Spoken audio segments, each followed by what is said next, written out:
អត់មានកើតអីទេគាត់ថាអត់ស្បាយចិត្តខ្ញុំហើយមកដល់នេះឆ្ងាយខ្លាំងហើយខ្ញុំដឹងខ្លួនឯងតកែខ្លួនឯងខ្លាំង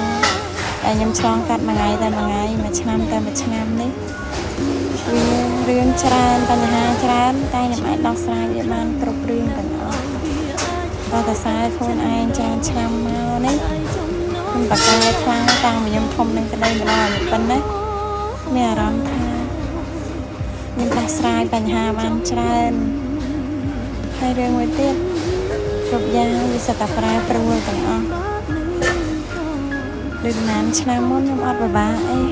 តែមកពិបាកណានឆ្នាំនេះចាបាត់លើហើយចាតែខ្ញុំគិតថាអត់អីទេខ្ញុំបកកែខ្ញុំធ្វើបានបន្តទៅមុខទៀត